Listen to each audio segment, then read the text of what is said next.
మాజీ మంత్రి కాకాని గోవర్ధన్ రెడ్డి వరుసగా వివిధ కేసుల్లో చిక్కుకుంటున్నారు. నెల్లూరు జిల్లాలో వైఎస్ఆర్ కాంగ్రెస్ పార్టీలో కీలకంగా వ్యవహరించిన ఆయన చుట్టూ ముసలం కట్టి ఉచ్చు బిగుస్తుంది. తాజాగా క్వార్ట్ ఖనిజ అక్రమ తవ్వకానికి సంబంధించిన కేసులో ఆయనపై అధికారుల చర్యలు ముమ్మరమయ్యాయి.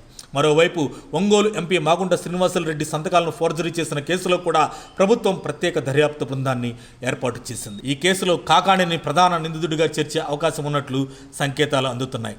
వైసీపీ ప్రభుత్వం హయాంలో సైదాపురం మండలం పరిధిలో భారీగా మైనింగ్ తవ్వకాలు జరిగాయి.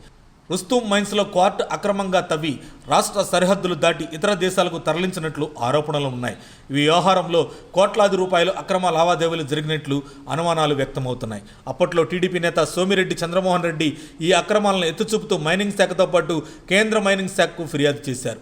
సోమిరెడ్డి చేసిన ఆరోపణల ప్రకారం 250 కోట్ల రూపాయలు విలువైన ఖనిజ సంపద దోచుకున్నారు. అయితే వైసీపీ హయాంలో కాకాణిపై ఎలాంటి చర్యలు తీసుకోలేదు. ఇప్పుడు ప్రభుత్వం మారడంతో పోలీసులు మైనింగ్ శాఖ అధికారులు దర్యాప్తు ముమ్మరం చేశారు. ఈ కేసులో మొదటి ముగ్గురిపై ఎఫ్ఐఆర్ నమోదు కాగా తాజాగా మరో 7గురిని చేర్చారు. కాకాణి గోవర్ధన్ రెడ్డిని 4వ నిందితుడిగా పేర్కొంటూ కేసు నమోదు చేశారు. ప్రస్తుతం ఈ అంశం నెల్లూరు జిల్లాలో హాట్ టాపిక్గా మారింది. రాష్ట్ర వ్యాప్తంగా వైసీపీకి చెందిన నేతలు వరుసగా అరెస్ట్ అవుతున్న నేపథ్యంలో కాకాణి అరెస్ట్ ఖాయమని రాజకీయ వర్గాల్లో చర్చ నడుస్తుంది. కాగా కాకాణి మాత్రం కేసులపై భయపడే ప్రసక్తి లేదని న్యాయపరంగా పోరాడతానని స్పష్టం చేస్తున్నారు.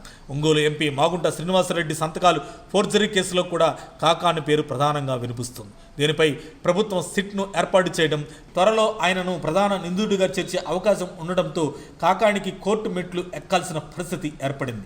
గత ప్రభుత్వంలో నెల్లూరు జిల్లాలో కీలక నేతగా వ్యవహరించిన కాకాణికి త్వరలోనే జైలు గండం తప్పదని రాజకీయ విశ్లేషకులు అంచనా వేస్తున్నారు. మరిన్ని అప్డేట్స్ కోసం మా కాయ్ టీవీని సబ్స్క్రైబ్ చేసుకోండి. మా వీడియో కనుక మీకు నచ్చినట్లయితే లైక్ చేయండి, షేర్ చేయండి. మీ విలువైన అభిప్రాయాలను కామెంట్ బాక్స్లో తెలియజేయండి.